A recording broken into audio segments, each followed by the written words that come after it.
Today we will discuss about the bipolar junction transistor, which is the chapter 2 of your syllabus. So first of all, we will discuss what is a transistor. Transistor means the transistor is due to transistor is acronym for the word transfer of resistor. Transfer of resistor means transfer is acronym of transistor is acronym of transfer of resistor. Resistor of resistance. You can say the resistance. Okay. Junction में there are two region where are two junction का मतलब होता है यहाँ BJT में दो ऐसे reason होंगे जहाँ पे P type semiconductor N type से और N type semiconductor P type से मिल रहे होंगे. टू जंक्शंस होते हैं. ठीक है, टू जंक्शंस. और बात किया जाए बाइपोलर का, तो बाइपोलर का मतलब होता है कि बीजेटी में जो होता है चार्ज जो फ्लो होता है वो बाइपोलर चार्जेस फ्लो होता है. मीन्स कि इलेक्ट्रॉन भी फ्लो करेंगे और साथ ही साथ होल्स भी फ्लो करेंगे. दो तरह का चार्ज एक साथ फ्लो करता है, इसीलिए इसको बाइपोलर कहा जाता है. तो bipolar junction transistor means two types of charges is flowing in the BJT, electron and hole, and there is a two junction, PN junction, and transistor means transfer of resistance. So now the overall definition for the BJT, we will describe that what is BJT. You can describe it as a BJT. It is semiconductor device. It is a semiconductor device. Semiconductor device, which is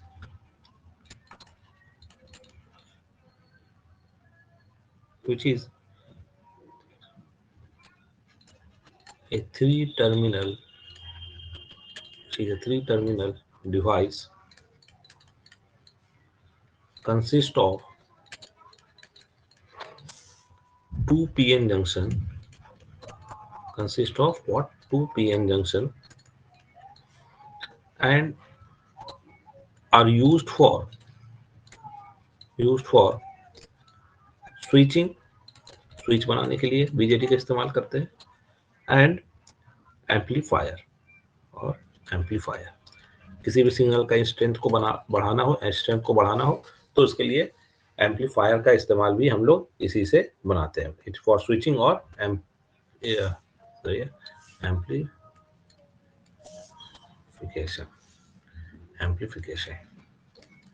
Okay, so this is the use of the BJT. BJT is used for amplification as well as for making switches.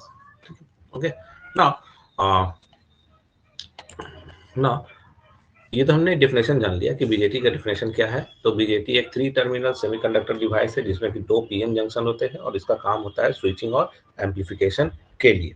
ठीक है, अब ये जो three terminals होते हैं उन्हें हमने कहते हैं क्या है. तो सबसे पहले अभी हम लोग देखते हैं कि पहले एक बीजेटी बनता कैसे है. तो देखो, जब हमने दो पीएन जंक्शन डायोड को अगर आप एंड टू एंड ज्वाइन करोगे इस तरह से कुछ एंड टू एंड, एक पीएन जंक्शन डायोड है और एक और पीएन जंक्शन डायोड है कुछ इस तरह से.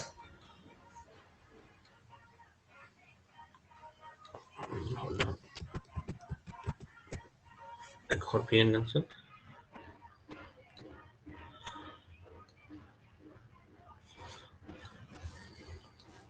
एक पीएन जंक्शन पीएन और एक दूसरा डायोड रखा है बैक टू बैक. ठीक है, back to back. Back to back कहने का मतलब है कि एक डायोड इस तरह से रखा है पी और एक टाइप और दूसरा डायोड पलट करके रखा हुआ है. तो अगर आप यहाँ पे देखना चाहो कि भाई कैसे बनेगा पीएन जंक्शन, दो पीएन जंक्शन डायोड की मदद से हम कैसे बना पाएंगे एक बीजेटी, तो उसको आप देख लो इस तरह से कि जब हम दो डायोड को इस तरह से रखते हैं तो एक रीजन तैयार होता है कुछ इस तरह से.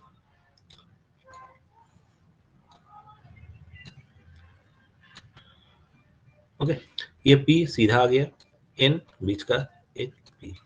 तो यहाँ पर से एंड टू एंड हम दो टर्मिनल निकालते हैं जिसको कि एक को बोलते हैं इमीटर टर्मिनल, दूसरा को बोलते हैं बीच वाले को बेस हमेशा बीच में ही होता है, और तीसरा को कहते हैं कलेक्टर टर्मिनल. तो जब हम दो बैक टू बैक आपने ऐड किया पी टाइप और एन टाइप से बना हुआ डायोड, एक डायोड है ये पीएन जंक्शन डायोड और दूसरा डायोड है एनपी जंक्शन डायोड. डायोड को तो आप कैसे दो ही जंक्शन होता है, उसको आप कैसे भी रख लो, उसकी प्रॉपर्टी में कोई भी चेंजेस नहीं होगा. अब कोई स्टूडेंट ये है तो कोई स्टूडेंट आपको ऐसे भी बोल सकता है कि सर मैं इस तरह से पीएन जंक्शन नहीं रखना चाहता, मैं इस तरह का डायोड को मैं इस तरह से प्लेस करना चाहता हूँ जैसे ये है, बिल्कुल अपोजिट में प्लेस रखना चाहता हूँ. ठीक है, तो ऑपोजिट में भी रख सकते हो, ऐसा कुछ हार्ड एंड फास्ट रूल नहीं है, but you will get a different type of BJT. Suppose this is the, तो शुरुआत मैंने पीएन रखा था, यहाँ पे मैं रखता हूँ कैसे एनपी, एनपी एनपी, तो टर्मिनल है। अब तो ऊपर वाला एनपी रखे तो नीचे वाला पीएन, नो टर्मिनल अगेन।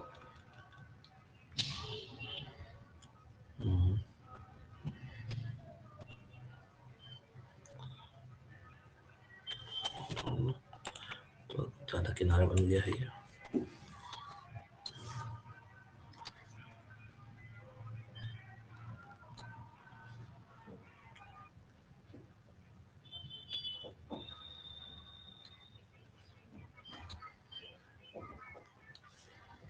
ठीक है, एक एनपी रखा है तो दूसरा पीएन रख दिया।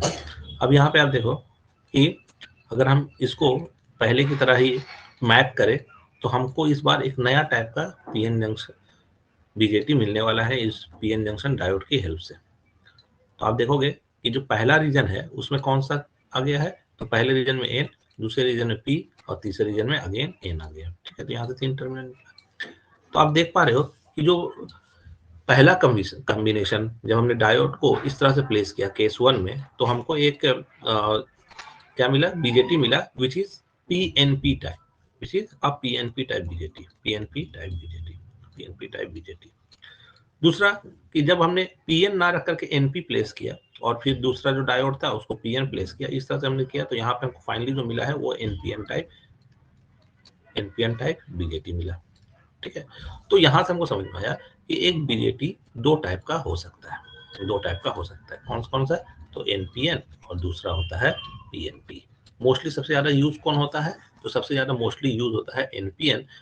इसके कैटेगरीज के बारे में कभी और डिस्कस कर लेंगे हम लोग कि सबसे ज्यादा क्यों एनपीएन यूज होता है और पीएनपी क्यों उसके रिस्पेक्ट में कम यूज होता है।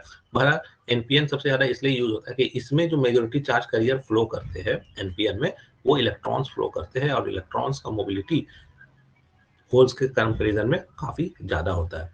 दूसरा क्या है कि एक एनपीएन में जो ओहमिक रीजन होता है, ओहमिक रीजन मतलब कि अगर आप देखो यहाँ पे, अगर ध्यान दो आप एनपीएन में तो एक टर्मिनल यहाँ पर बना है, एक टर्मिनल यहाँ है, एक टर्मिनल यहाँ है। ठीक है, इस टर्मिनल का नाम इमीटर है, इसका नाम बेस है और इसका नाम कलेक्टर है। तो अगर आप देखोगे तो ये जो टर्मिनल्स है ये क्या होगा, ये सिंपल एक वायर होगा, ये एक वायर होगा जिसका पिन के रूप में इस्तेमाल किया गया है। तो ये जो वायर है वो आपका इमीटर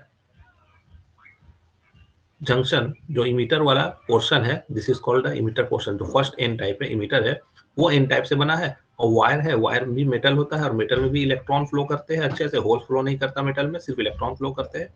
और सेमीकंडक्टर जिसके साथ एमीटर ने कनेक्शन बनाया है वो भी एन टाइप का, मतलब कि इसमें भी काफी ज्यादा इलेक्ट्रॉन्स होंगे। ठीक है, तो ऐसा रीजन जहां पे मेटल में भी इलेक्ट्रॉन है और सेमीकंडक्टर में भी इलेक्ट्रॉन है, ऐसा दो जगह है। एक तो ये जगह है, ये वाला प्लेस, ठीक है, और दूसरा एक ये प्लेस है। ठीक है, दो प्लेस है, तो दो जगह सेम नेचर का कनेक्शन बनाया जा रहा है, एक एन टाइप का सेमीकंडक्टर और एक ऐसा मेटल जिसमें भी इलेक्ट्रॉन ही भरा है। तो दो रीजन है, जबकि पीएनपी में ऐसा कहाँ पे एक रीजन है, तो यहाँ पीएनपी में मात्र एक, यहाँ पे वैसा रीजन है। इसीलिए हम लोग एनपीएन को प्रीफर करते हैं कि दो जगह कनेक्शन बनाना सेम नेचर वाले एलिमेंट के साथ आसान है एनपीएन में। ठीक है, तीसरा इसका इंपॉर्टेंस है कि एनपीएन ज्यादा क्यों यूज होता है पीएनपी के रिस्पेक्ट में, तो वो इसलिए यूज होता है कि एक एनपीएन से बना हुआ आईसी और एक पीएनपी से बना हुआ आईसी, मतलब एक ही काम करने के लिए एक हमने एनपीएन से बनाया, एक दूसरा पीएनपी से बनाया। तो जो सरफेस एरिया ऑक्युपाई किया जाता है पीएनपी बीजेटी के द्वारा, वो surface area more than double होता है विद रिस्पेक्ट टू एनपीएन। और इलेक्ट्रॉनिक डिवाइसेस हम लोग क्या जानते हैं, जितना ज्यादा कॉम्पैक्ट हो उतना ज्यादा आसानी से काम करता है और उतना ज्यादा आसानी से हमको छोटे डिवाइसेस का फॉर्मेशन किया जा सकता है। तो जो डिवाइस जो काम एनपीएन कर देगा कम स्पेस लेकर के, वही काम को करने के लिए पीएनपी डबल से भी ज्यादा स्पेस लेता है, इसलिए एनपीएन बीजेटी का ज्यादा इस्तेमाल करते हैं। ठीक है, तो ये तीन रीजन था जहाँ पे एनपीएन पीएनपी के रिस्पेक्ट में ज्यादा काम किया जाता है। अब आ जाते हैं बात कि भाई ये एनपीएन बीजेटी और पीएनपी का सर्किट सिंबल डायग्राम देख लेते हैं हम। एनपीएन का सर्किट सिंबल डायग्राम कुछ इस तरह से होता है। ठीक है, circuit symbol, okay, NPN, NPN. तो एनपीएन में जिस टर्मिनल में एरो लगा है, दैट इज द इमीटर, उसके बगल वाला बेस, और जिसमें एरो नहीं लगा है तो कलेक्टर। उसी तरह से पीएनपी का सर्किट सिंबल देखा जाए तो इस पीएनपी का सर्किट सिंबल में जो एरो हेड होता है वो टुवर्ड्स द बेस होता है, टुवर्ड्स द बेस होता है, अंदर की तरफ होता है। ठीक है, अब ये इसको याद कैसे करोगे, इसका कंफ्यूजिंग हो सकता है कि भाई कौन सा वाला एनपीएन है कौन सा पीएनपी है। तो उसको याद करने का सबसे अच्छा तरीका है कि आप एनपीएन को याद रखो, एनपीएन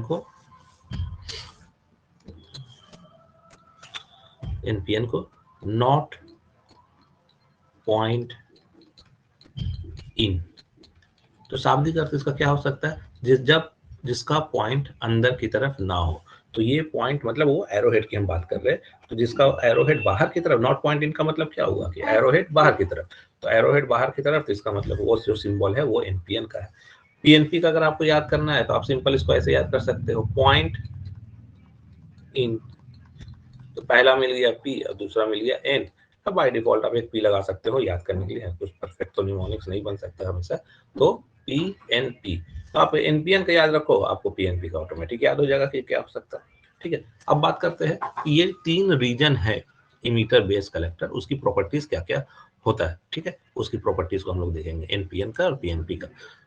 तो देखो, एक इमीटर टर्मिनल है, पहला कौन सा है, emitter terminal. First one was the emitter terminal. Emitter क्यों यूज करता है, it is used to emit charges.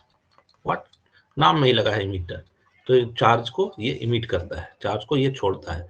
ठीक है, जो भी मेजॉरिटी चार्ज कैरियर से बना होगा इमीटर, अगर पी टाइप मटेरियल से बना है तो होल्स इमिट करेगा, इलेक्ट्रॉन एन टाइप मटेरियल से बना है तो इलेक्ट्रॉन इमिट करेगा। ठीक है, दूसरा होता है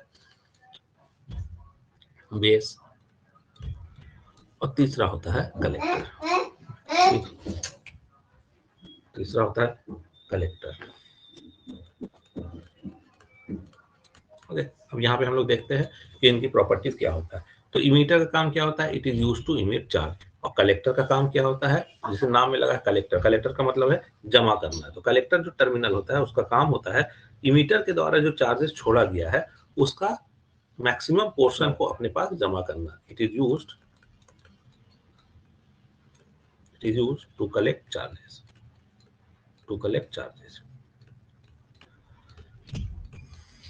ठीक है। अच्छा, जो चार्ज को इमिट करता है इमीटर, तो चार्ज को तभी वो इमिट कर पाएगा जब उसके पास चार्ज की संख्या काफी ज्यादा हो।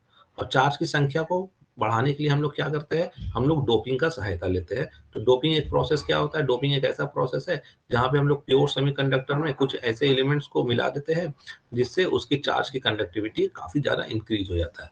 तो इमीटर की एक प्रॉपर्टी होते हैं हाईएस्ट डोपिंग लेवल, सबसे ज्यादा डोपिंग लेवल इसी का होता है, हाईएस्ट डोपिंग लेवल किसका, तो इमीटर का। ठीक है, इमीटर का। बेस का जो टर्मिनल है इसका काम होता है, it is used to recombine, it is used to recombination. ठीक है, तो देखो इमीटर है, एक बेस है, एक कलेक्टर है। इमीटर ने जितने भी चार्जेस को छोड़ा, सपोज ये इलेक्ट्रॉन्स है, ठीक है, यहाँ से इलेक्ट्रॉन निकल रहा है और कलेक्टर की तरफ जा रहा है। तो हमने क्या आपको बताया है कि इमीटर, पहला रीजन इमीटर है, एक बीजेटी का अगर क्या होता है 3 रीजन, पहला इमीटर है, दूसरा बेस है और तीसरा कलेक्टर होता है। ये इमीटर है, ये बेस है, कलेक्टर है। यहाँ से सब, अगर ये एनपीएन टाइप का है तो इसमें इलेक्ट्रॉन भरे पड़े होंगे, ठीक है, पूरा बहुत ज्यादा इलेक्ट्रॉन भरे पड़े होंगे। कलेक्टर भी एन टाइप का है तो इसमें भी इलेक्ट्रॉन्स होंगे, लेकिन उसके जो डोपिंग लेवल है वो इमीटर से थोड़ा कम होगा। बेस जो है इसका सबसे कम डोपिंग लेवल होता है क्योंकि ये पी टाइप से मिला है। ठीक है, अब क्या होता है कि अगर आपका इलेक्ट्रॉन इमीटर की तरफ से निकलेगा और कलेक्टर की तरफ जाना चाह रहा है इलेक्ट्रॉन, तो सपोज इमीटर से इलेक्ट्रॉन निकला और सामने बेस में कौन मौजूद है, तो होल्स मौजूद है। तो अगर एक इलेक्ट्रॉन निकला और सामने उसको होल्स मिल जाए तो क्या हो जाएगा, इलेक्ट्रॉन होल रिकम्बिनेशन करके एक न्यूट्रल एटम बना लेगा। तो मेरा तो रिएक्शन पार्टिसिपेट नहीं हो पाया, ये तो न्यूट्रल एटम बना लिया। और चार्ज को फ्लो कराने के लिए हमको क्या चाहिए, चार्जेस चाहिए। यहाँ तो चार्ज ने रिकम्बिनेशन करके एटम बना लिया और वो भी न्यूट्रल, तो ये तो हमारा करंट फॉर्मेशन नहीं कर पाएगा। तो बेस जो उसके सामने है, उस बेस में सबसे बड़ा चीज हमको ये करना होगा कि इस बेस में कम पॉजिटिव चार्जेस हो, ताकि सपोज इलेक्ट्रॉन तरफ से अगर 100 इलेक्ट्रॉन निकला है तो बेस की तरफ अगर कम पॉजिटिव चार्ज रहेगा तो कम ही इलेक्ट्रॉन को खत्म कर पाएगा और बाकी बचा हुआ सारा इलेक्ट्रॉन कहाँ पहुंच जाएगा, तो कलेक्टर के पास पहुंच जाएगा। तो ये हमको करना बहुत जरूरी होता है। तो इसीलिए हम लोग क्या करते हैं कि जो बेस टर्मिनल है, जो बेस का जो रीजन है वो कैसा रखते हैं, तो लाइटली डॉप्ड रखते हैं। कैसा, तो लाइटली डॉप्ड, कम डोपिंग रखते हैं इसमें कम डोपिंग होना चाहिए। अगर इसका भी डोपिंग ज्यादा रहेगा तो इमीटर की तरफ से जितना भी चार्जेस निकला है उन सभी चार्जेस को रिकम्बाइन कर लेगा बेस और न्यूट्रल एटम बना देगा। तो बेस का डोपिंग सबसे कम होना चाहिए, लाइटली डोप। तो हाईएस्ट डोपिंग किसका होता है, इमीटर का, ठीक है। लाइटली डोपिंग किसका होता है, तो बेस का। तो बीच का डोपिंग लेवल किसका होगा, कलेक्टर का। तो मॉडरेटली डॉप्ड कौन होगा, तो कलेक्टर, मॉडरेटली डॉप्ड कलेक्टर, ठीक है।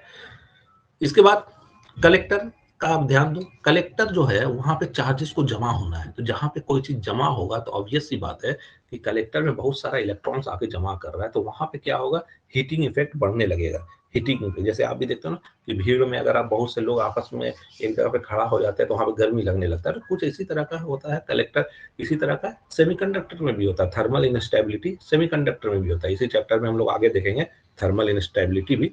तो अभी फिलहाल हम देख रहे हैं कि जब बहुत सारे चार्जेस एक छोटे से रीजन में जमा होने लगेगा तो वहां पे टेम्परेचर बढ़ने लगेगा। टेम्परेचर बढ़ने का मतलब है थर्मल इनस्टेबिलिटी बढ़ने लगेगा। अब दो उपाय तो है टेम्परेचर को डाउन करने का, कि भाई आपके साथ कुछ ऐसे मटेरियल को अटैच कर दिया जाए जो आपके अंदर बनने वाला टेम्परेचर, आपके अंदर जो गर्मी बन रहा है उसको वो सोख ले, एब्जॉर्ब कर ले और आपको ठंडा रखे। या दूसरा आप ऐसा उपाय कर सकते हो कि कलेक्टर का जो एरिया है वो काफी ज्यादा बड़ा कर दो। तो कलेक्टर का एरिया अगर आप काफी ज्यादा बड़ा कर दोगे तो इस सिचुएशन में क्या होगा कि एरिया जितना ज्यादा बड़ा होगा उतना ज्यादा हीट आसानी से बाहर की तरफ निकल जाएगा, उतना ज्यादा हीट आसानी से बाहर की तरफ निकल जाएगा, ठीक है।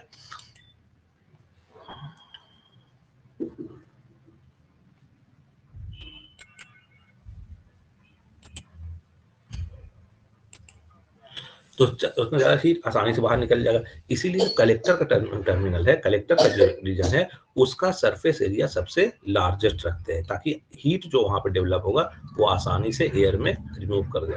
तो लार्जेस्ट सरफेस एरिया, ठीक है, ओके। और उसके बाद सरफेस एरिया अगर देखा जाए तो उसके बाद किसका रहेगा, सबसे कम किसका रहेगा, तो सबसे कम सरफेस एरिया बेस का होता है। डोपिंग भी कम और सरफेस एरिया भी इसका कम। तो जो बेस का होता है इसका लीस्ट सरफेस एरिया। तो बेस का हो गया सबसे कम सरफेस एरिया, सबसे ज्यादा कलेक्टर का। तो बीच के साइज का जो सरफेस एरिया वो किसका होगा, तो इमीटर का होगा। तो moderate surface area, moderate surface area. तो यहाँ पे हमको समझ में आया ये कुछ प्रॉपर्टी है इमीटर बेस कलेक्टर रीजन का ये। तो एक्चुअल में जो हमारे पास जो बीजेटी होता है वो दिखने में कैसा लगता है एक्चुअल में, तो एक्चुअल में जो हमने इस तरह का बनाया है इक्वल रीजन वाला, तो एक्चुअल में इक्वल रीजन नहीं रहता है, कुछ इस तरह से रहता है। देखो तो सबसे ज्यादा एरिया कलेक्टर का, उससे सबसे कम बेस का, और मॉडरेट में किसका रहेगा, तो इमीटर, ठीक है। तो इमीटर का एरिया देखो कम है, सबसे कम है इमीटर का, सबसे सॉरी मॉडरेट है, सबसे कम बेस का है, और कलेक्टर का सबसे लार्जेस्ट सरफेस एरिया है, ठीक है। तो इस तरह का प्रॉपर्टी होता है इनके किसका, तो एक बीजेटी के तीनों रीजन का ये कुछ प्रॉपर्टीज था, ठीक है, तीनों रीजन का। अब हम लोग देखते हैं कि जो हमने जो बीजेटी इससे पहले बनाया था, ये बीजेटी हमने बनाया एक एनपीएन बीजेटी और दूसरा पीएनपी बीजेटी। तो अगर कोई बोले कि भाई एनपीएन बीजेटी क्या होता है, अगर एग्जांपल पर बोले तो एनपीएन बीजेटी क्या होता है, तो आप देखो यहाँ पे एनपीएन में है क्या, दाएं बाएं एन टाइप का सेमीकंडक्टर है और बीच में कौन सा है, तो पी टाइप का सेमीकंडक्टर है। तो इसको आप कैसे हम डिफाइन करेंगे एनपीएन बीजेटी को या एनपीएन ट्रांजिस्टर को, बोलेंगे ये एक ऐसा ट्रांजिस्टर होता है जिसमें दो एन टाइप का मटेरियल है और उसके बीच में एक पी टाइप का मटेरियल होता है। मीन्स कैसे डिफाइन करेंगे, this transistor is composed of two n-type semiconductor material which are separated by a thin layer of p-type semiconductor. ये एक ऐसा बीजेटी है जिसमें दो एन टाइप का सेमीकंडक्टर होता है और ये दोनों सेमीकंडक्टर एक पतला लेयर किसका, पी टाइप सेमीकंडक्टर से अलग किया हुआ रहता है। उसी तरह से पीएनपी में अगर कोई बोले तो क्या होगा, ये एक ऐसा बीजेटी है जिसमें दो पी टाइप का सेमीकंडक्टर होते हैं और ये दोनों पी टाइप सेमीकंडक्टर एक पतले से एन टाइप सेमीकंडक्टर के लेयर से अलग रहते हैं, सेपरेट रहते हैं। तो इस तरह से आप इन दोनों का डेफिनेशन लिख सकते हो एनपीएन एंड पीएनपी के लिए। ठीक है,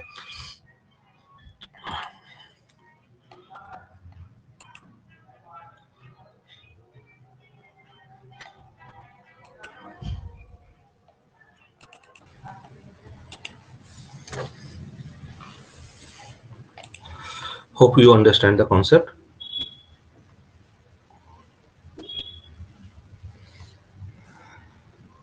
So next we will discuss about the mode of operation of the BJT. What are the various mode of operation of the BJT? Let us move to the next part. Before that, divide mode of operation. Mode of BJT का mode of operation को decide करने से पहले हम लोग कुछ example में कुछ चीजों को समझते हैं, उसके बाद इसको हम लोग कवर करेंगे। मोड ऑफ ऑपरेशन, ठीक है। अब देखो बीजेटी का एक, अगर हम लोग डायग्राम ड्रॉ करें तो बीजेटी कुछ किस तरह से दिखने में लगता है। अगर इसका ब्लॉक डायग्राम हम लोग करें तो कुछ इस तरह से ये डिवाइस दिखने में लगता है।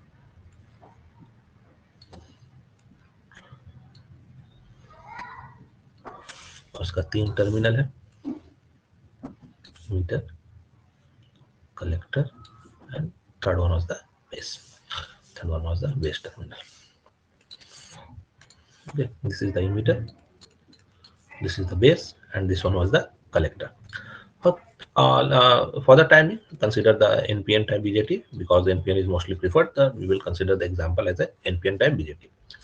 अब हम लोग जान रहे हैं कि आप थोड़ा सा ध्यान दो कि यहाँ पे जैसे मैंने शुरुआत में बोला कि बीजेटी का फुल फॉर्म क्या होता है, बाइपोलर जंक्शन ट्रांजिस्टर।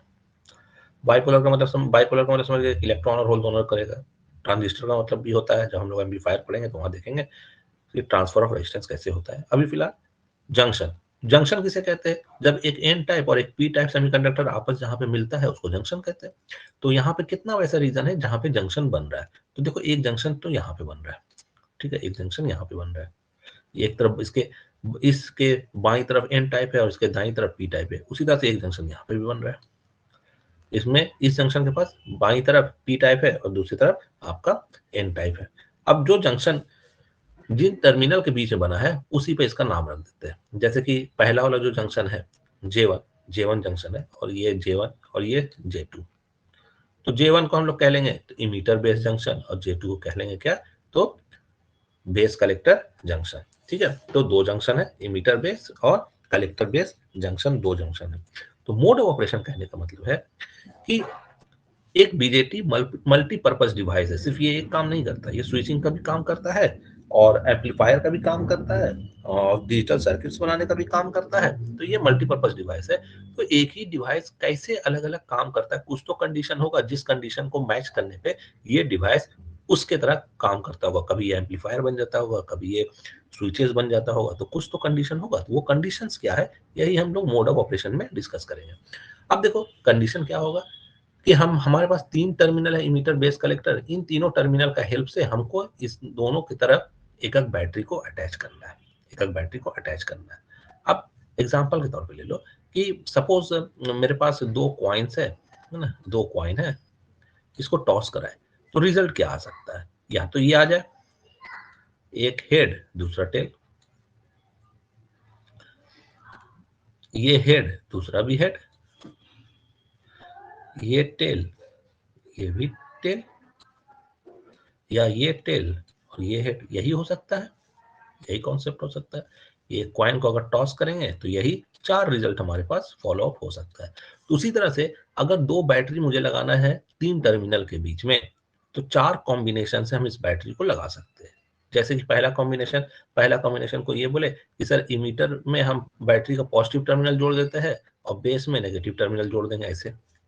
तो कोई दूसरा स्टूडेंट बोलेगा नहीं सर हम इसका दूसरा ऑप्शन लेंगे, हम ना इमीटर में क्या करेंगे कि नेगेटिव टर्मिनल जोड़ देंगे और बेस में पॉजिटिव टर्मिनल जोड़ देंगे। तो 2 कॉम्बिनेशन यहाँ हो गया। उसी तरह से कोई बोलेगा कि बेस और कलेक्टर के बीच में हम क्या करते हैं, कलेक्टर को पॉजिटिव टर्मिनल देंगे और बेस को नेगेटिव टर्मिनल देंगे। या कोई बोले कि नहीं हम कलेक्टर को नेगेटिव टर्मिनल देंगे, हम बेस को पॉजिटिव टर्मिनल देंगे, तो ये 2 कनेक्शन यहाँ पर भी, 2 कनेक्शन यहाँ पे, तो टोटल कितना कनेक्शन हो गए, तो 4 कनेक्शन हो गए। 4 तरह से हम 2 बैटरी को जोड़ सकते हैं इन दोनों टर्मिनल के बीच में, ठीक है, इन दोनों टर्मिनल के बीच में। अब यहाँ पे कुछ चीजें हमको समझनी होगी कि कुछ क्राइटेरिया होता है जो चैप्टर 1 का हिस्सा था, कि अगर एक N type PN junction diode आपके पास है, एक पीएन जंक्शन डायोड है, पी टाइप और एन टाइप, अगर पी टाइप सेमीकंडक्टर से बैटरी का पॉजिटिव टर्मिनल को अटैच किया है और एन टाइप सेमीकंडक्टर से बैटरी को नेगेटिव टर्मिनल को अटैच किया है, ठीक है, नेगेटिव टर्मिनल को, ये पॉजिटिव टर्मिनल को, तो ऐसे कनेक्शन को कहते हैं फॉरवर्ड बायस कनेक्शन। बैटरी का पॉजिटिव टर्मिनल पॉजिटिव सेमीकंडक्टर से, बैटरी का नेगेटिव टर्मिनल नेगेटिव सेमीकंडक्टर से, एन टाइप। उसी के उल्टा कि अगर हम मेरे पास ऐसा कनेक्शन होता कि वही डायोड हमारे पास है, पी और एन टाइप डायोड है, और इस पी एन जंक्शन डायोड के पास हमने क्या किया है कि बैटरी को उल्टा जोड़ा, पी टाइप सेमीकंडक्टर से एन टर्मिनल और एन टाइप सेमीकंडक्टर से बैटरी का पॉजिटिव टर्मिनल कनेक्ट किया है, तो इस तरह का कनेक्शन को हम लोग बोलते हैं क्या, तो रिवर्स बायस। इसकी कुछ प्रॉपर्टी होती है। फॉरवर्ड बायस में जो आपका जंक्शन है ये खत्म हो जाता है, ये जो जंक्शन है ये ब्रेक कर जाता है, और ये एक ऑन स्विच के जैसा काम करता है। किसके जैसा, ऑन स्विच के जैसा। स्विच को जब आप ऑन करते हो, घर में अगर फैन है और फैन को ऑन करना है, तो स्विच को ऑन करते हो तो फैन घूमने लगता है, क्यों, क्योंकि स्विच के माध्यम से करंट पास होने लगता है ना। तो एक फॉरवर्ड बायस वाला डायोड स्विच ऑन स्विच की तरह काम करता है, ऐसा स्विच जो ऑन है। उसी तरह रिवर्स बायस डायोड क्या है, ये एक ऐसा स्विच के जैसा काम करता है जो कि ऑफ कंडीशन में है, बस ये इतना याद रखिए, आपका सारा काम बीजेटी क्लियर हो जाएगा। फॉरवर्ड बायस में हमारा डिवाइस जो है वो ऑन हो जाता है, रिवर्स बायस में हमारा डिवाइस ऑफ हो जाता है, ठीक है। अब यहाँ पे हम लोग कनेक्शन यहाँ पे करते हैं कि किस तरह से बैटरी को यहाँ पे कनेक्ट किया जा सकता है, ठीक है। तो एग्जाम्पल लेते हैं,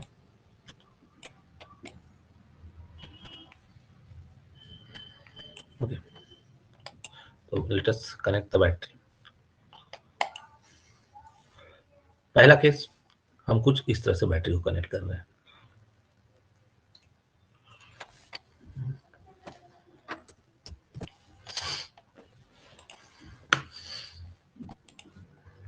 बैटरी को कुछ इस तरह से कनेक्ट कर रहे हैं।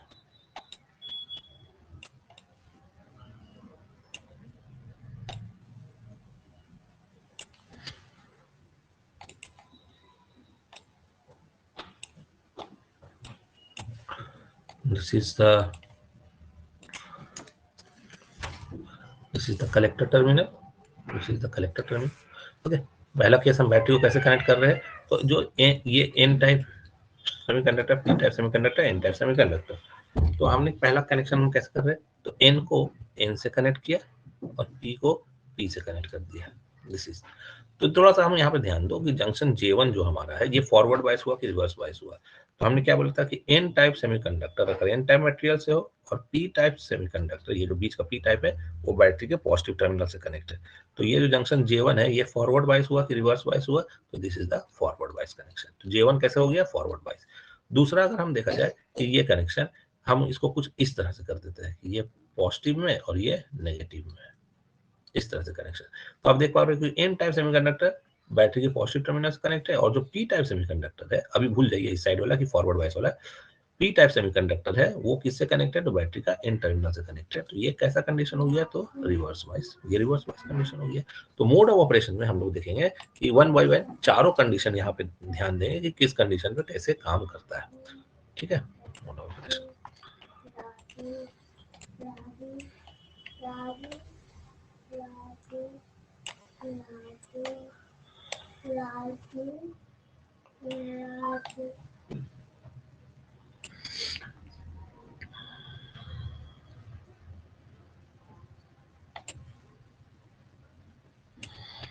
it is the junction J1, junction J2,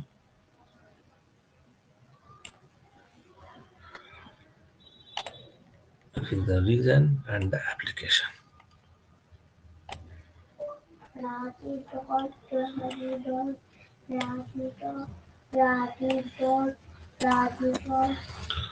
So this is the junction J1. This is the junction J2. J1 is the junction between the what? तो this is the junction between the emitter and base, है ना, emitter and base के बीच में junction J2 कहाँ बनाया है, तो base और कलेक्टर के बीच में, ठीक है। इसको रीजन, ऑपरेटिंग रीजन बोलेंगे, यहाँ पे कौन सा रीजन में चला गया आपका device, region. And second one was the application, कहाँ यूज होता है, एप्लीकेशन। ओके, तो फर्स्ट वन जो अभी अभी पहला केस ये जो केस बता रहे हैं, दिस इज योर केस 1, ये दिस इज द केस 1। इस केस में J1 अगर फॉरवर्ड बाइस है और J2 आपका रिवर्स बाइस है, तो this is known as the active region, this is known as the active region, active region. और एक्टिव रीजन में एक बीजेटी किसके जैसा काम करता है, तो एम्पलीफायर के जैसा काम करता है। किसके जैसा, तो एम्पलीफायर के जैसा।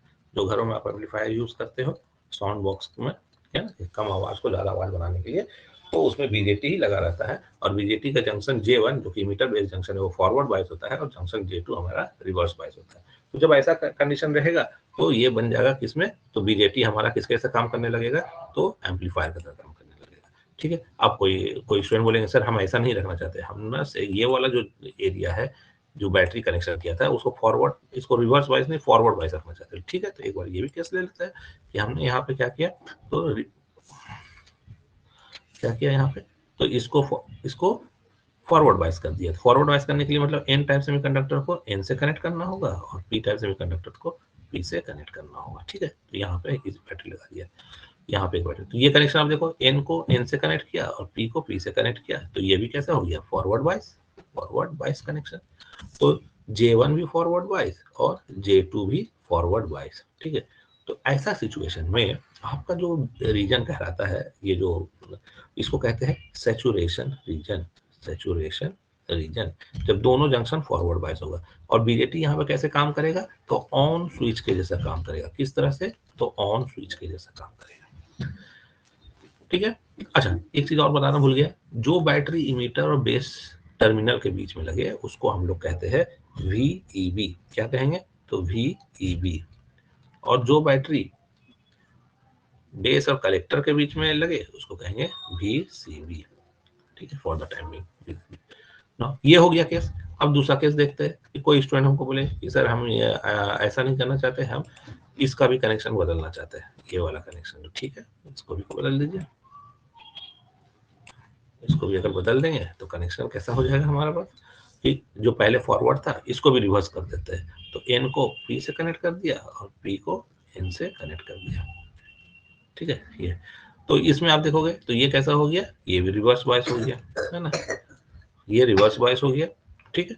और दूसरा वाला कौन कैसा है, तो फॉरवर्ड बायस। तो अगर जंक्शन J1 रिवर्स बायस हो जाए, जंक्शन J1 आपका रिवर्स बायस हो जाए और जंक्शन J2 आपका फॉरवर्ड बायस रहे, ठीक है। This is called the inverse active region. What is called as the inverse और the reverse active region, reverse active. क्यों इसको रिवर्स एक्टिव बोला, तो आप देखो केस 1 में पहला वाला फॉरवर्ड बायस था और दूसरा वाला रिवर्स बायस था, और ये लास्ट वाला केस में पहला वाला रिवर्स बायस है, दूसरा फॉरवर्ड बायस। तो जो पहले ये रीजन था एक्टिव रीजन, तो ये रीजन को कहते हैं reverse active region, reverse active region, reverse active region, reverse active reason, ठीक है। तो ये कहाँ यूज होता है, तो ये होता है क्लैंपर सर्किट बनाने में। क्लैंप जो आपके इस सिलेबस में है, क्लिपर और क्लैंपर, तो क्लैंपर सर्किट बनाने में इस्तेमाल होता है, ठीक है। अब यहाँ पे एक और केस बच गया है जिसमें कि कोई स्टूडेंट हमको ये बोल सकता है कि सर ये पहला वाला तो फॉरवर्ड बाइस रिवर्स बाइस है ही था, दूसरे वाले को भी हम रिवर्स बाइस मोड में लाना चाहते हैं, ठीक है। तो ये लास्ट केस होगा जहाँ इसको भी हम लोग रिवर्स बाइस में ले आएंगे। तो रिवर्स बाइस में लाने के लिए एन टाइप को पॉजिटिव से कनेक्ट, ये नेगेटिव पॉजिटिव और ये नेगेटिव से करें, तो ये हो गया आपका कौन सा, रिवर्स बाइस कनेक्शन। तो second one was also reverse bias connection, दोनों टर्मिनल क्या हो गया, रिवर्स बाइस। तो रिवर्स वाइज का को हम लोग कहते हैं, जो रिवर्स वाइज कनेक्शन होता है, cut off region. What it is called as the cut off region. कहाँ होता है, और ये ऑफ स्विच बनाने के लिए, ऐसा स्विच, ऐसा इलेक्ट्रॉनिक स्विच जिसका ऑफ पोजीशन अगर आपको चाहिए तो दोनों जंक्शन आपको क्या करना होगा, तो रिवर्स बाइस मोड में लेके जाना होगा, ठीक है। तो इस तरह से हमने देखा कि एक बीजेटी का वर्किंग मोड है कि किस तरह से उसके जंक्शन को, वोल्टेज को रिवर्स बाइस और फॉरवर्ड बाइस करके आप उससे अलग अलग डिवाइसेस बना सकते हो, काम ले सकते हो। This is what called as the mode of operation, okay. चलिए, अब हम लोग देखेंगे कि जो हमको इस सिलेबस में पढ़ना है वो आपको क्या पढ़ना है, तो बीजेटी एज एन एम्पलीफायर का पढ़ना है। तो अगर बीजेटी को हमको एम्पलीफायर चाहिए तो हमेशा तो दो चीज आपको हमेशा याद रखना होगा कि बीजेटी का J1 जंक्शन मतलब इमीटर बेस वाला जंक्शन हमेशा फॉरवर्ड बायस, और J2 जंक्शन हमेशा रिवर्स बायस होगा। जो बीसी रीजन है, बीसी जंक्शन है, वो हमेशा रिवर्स बायस होगा, तभी हम एम्पलीफायर बना पाएंगे। तो हमेशा याद रखिए, जैसे हम बोले कि बीजेटी को एम्पलीफायर बनाना है तो क्या करना है, J1 को फॉरवर्ड बायस और J2 को रिवर्स बायस कर देना। ठीक है, तो नेक्स्ट टॉपिक हम लोग का जो है वो है करंट डिस्ट्रीब्यूशन। करंट डिस्ट्रीब्यूशन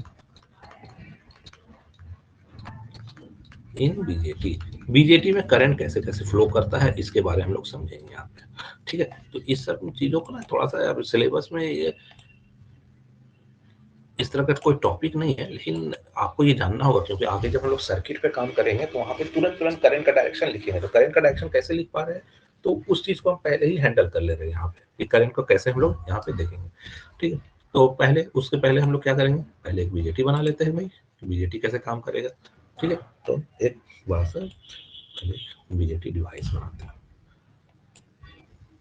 बड़ा फिगर बनाते हैं।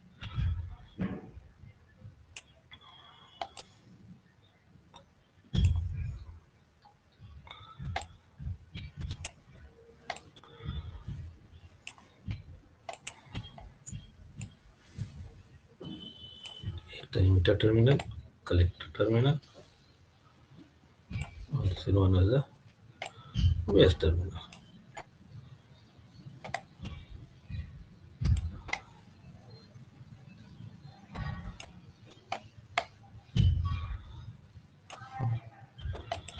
That's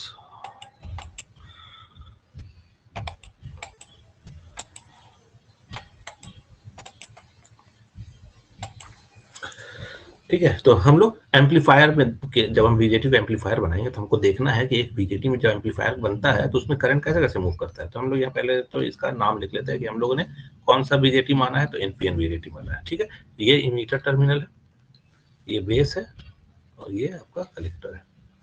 बहुत ही इंपॉर्टेंट कॉन्सेप्ट डिस्कस हो रहा है, इसको थोड़ा ध्यान दीजिएगा। सपोज यहाँ पे जो बीजेटी का जो इमीटर रीजन है वो क्या है, हमने शुरू में बताया था आपको क्या होता है, हेवली डॉप्ड होता है, हेवली डॉप्ड। तो अगर हेवली डॉप्ड होता है तो इसमें क्या होंगे, बहुत सारे इलेक्ट्रॉन भरे पड़े होंगे और बहुत ज्यादा संख्या में इलेक्ट्रॉन्स होंगे।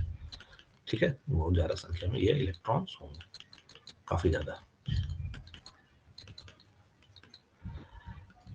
और एन टाइप सेमीकंडक्टर कलेक्टर भी बना हुआ है, लेकिन इसका डोपिंग लेवल क्या होता है, तो कम होता है। प्रॉपर्टीज ने बताया था आपको, इमीटर से कम होता है, तो इसमें थोड़ा कम इलेक्ट्रॉन दिखाएंगे। ठीक है, कम इलेक्ट्रॉन।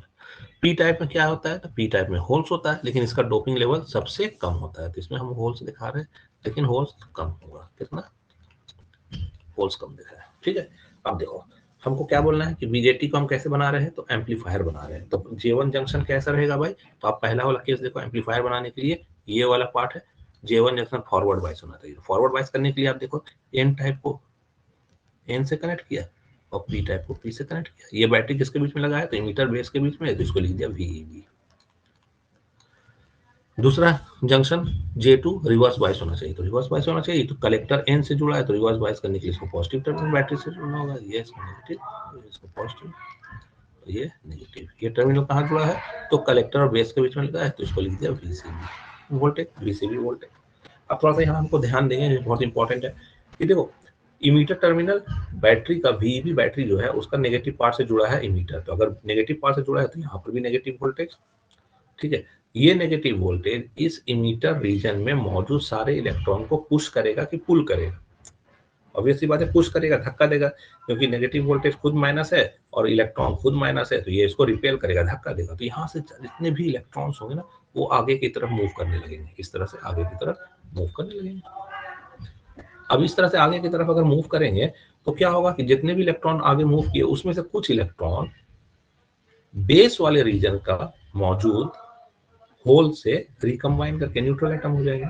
तो ये कुछ ऐसा डोपिंग किया जाता है कि जो बेस टर्मिनल है उसमें मौजूद होल्स 5% से ज्यादा रिकम्बिनेशन नहीं कर सके। मतलब अगर 100 इलेक्ट्रॉन इमीटर की तरफ से चला है तो 5 इलेक्ट्रॉन तो बेस में खत्म हो जाएगा, लेकिन 95 इलेक्ट्रॉन 95 इलेक्ट्रॉन सक्सेसफुली कलेक्टर की तरफ पहुंच जाएगा। ठीक है, कुछ ऐसा करते हैं जैसे कि फॉर एग्जांपल यहाँ से ये वाला, जैसे इसको पहले नाम ही दे देते हैं, इमीटर है, ये बेस है, ये आपका क्या है, कलेक्टर। तो इमीटर से सपोज 100 इलेक्ट्रॉन चला तो 5 इलेक्ट्रॉन यहाँ खत्म हो जाएगा, तो 95 इलेक्ट्रॉन यहाँ सक्सेसफुली पहुंच जाएगा।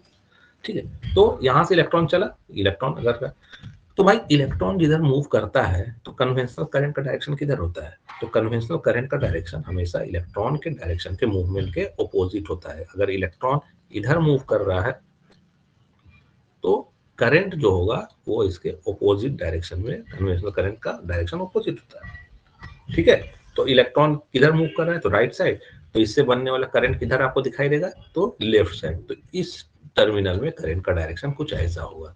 इस टर्मिनल इमीटर टर्मिनल है, तो यहाँ पे करंट का डायरेक्शन हमने दिखा दिया आई ई। क्या दिखाया, तो आई ई। आई क्या है, करंट का डायरेक्शन। अब आपको समझ में आया कि इमीटर टर्मिनल में करंट बाहर दिखता है आपको।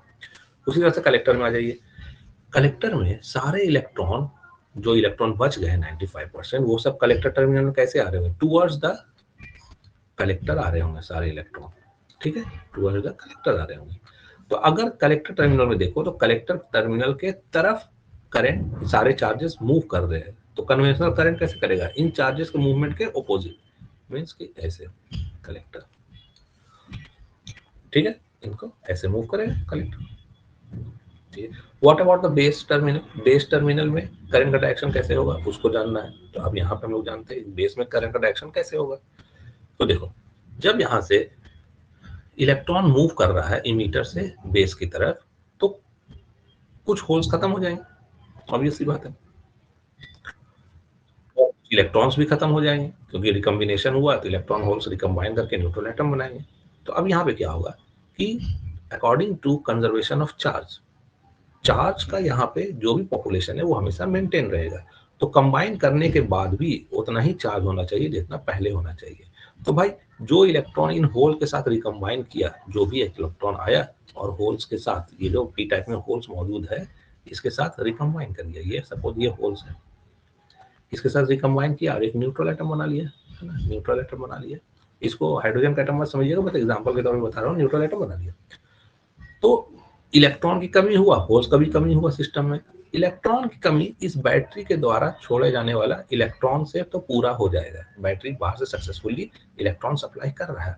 तो जो इलेक्ट्रॉन की कमी हुआ होगा रिकॉम्बिनेशन से, वो बैटरी से प्रोवाइडेड है। क्यों प्रोवाइड हो जाएगा, क्योंकि बैटरी इस एन टाइप सेमीकंडक्टर से एक वायर के माध्यम से जुड़ा है, और वायर में इलेक्ट्रॉन फ्लो कर सकता है ना। वायर तो क्या है, मेटल, मेटल में इलेक्ट्रॉन फ्लो कर सकता है। तो कोई ये ना सोचे कि भाई उसी तरह से जो होल की कमी हुआ वो भी बैटरी पूरा कर दे, तो नहीं कर सकता है। इसलिए नहीं कर सकता क्योंकि बैटरी वायर के माध्यम से सेमीकंडक्टर से जुड़ा है, और जब अगर होल का डिमांड है सिस्टम के अंदर, तो होल बाहर से नहीं दिया जा सकता, क्योंकि जो वायर है वो होल को कंडक्ट ही नहीं करता, बल्कि किसको कंडक्ट करता है, तो इलेक्ट्रॉन को कंडक्ट करता है।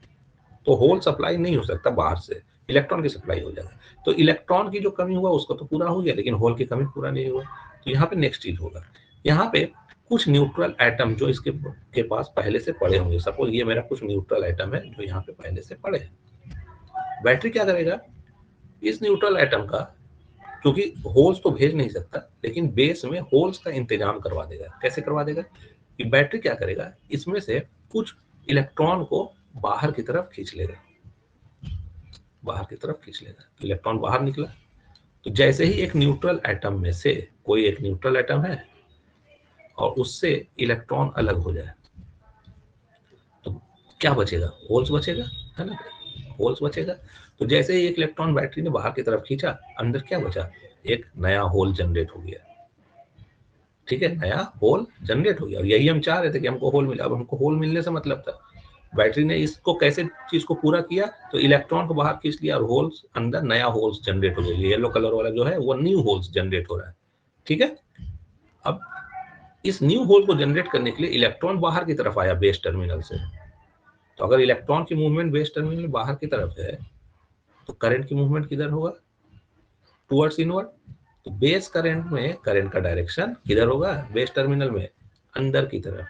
तो अगर आप यहाँ पे KCL देखो, किरचॉफ करंट लॉ अगर अप्लाई करो, total incoming current equal to total outgoing current, तो इनकमिंग करंट सिस्टम में कौन कौन सा आ रहा है, तो इनकमिंग करंट कौन कौन सा आ रहा है, तो बेस करंट और कलेक्टर करंट सिस्टम में अंदर की तरफ आ रहा है, और आउटगोइंग करंट आपको कौन दिखाई दे रहा है, तो emitter current. This is the universal equation that the emitter current is equals to the sum of the base current and the collector current. And for the PNP, just opposite will be happen for the PNP, है ना। Emitter current अभी बाहर की तरफ दिखाई दे रहा है, तो PNP के केस में इमीटर करंट अंदर की तरफ दिखाई देगा। बेस करंट अभी अंदर की तरफ दिखाई दे रहा है, तो बाहर की तरफ हो जाएगा। कलेक्टर करंट जो अंदर की तरफ दिखाई दे रहा है, वो बाहर की तरफ हो जाएगा। Hope you will understand the current distribution in the BJT। Okay. In the next class, we will discuss about the working of the BJT. Okay. Thank you very much.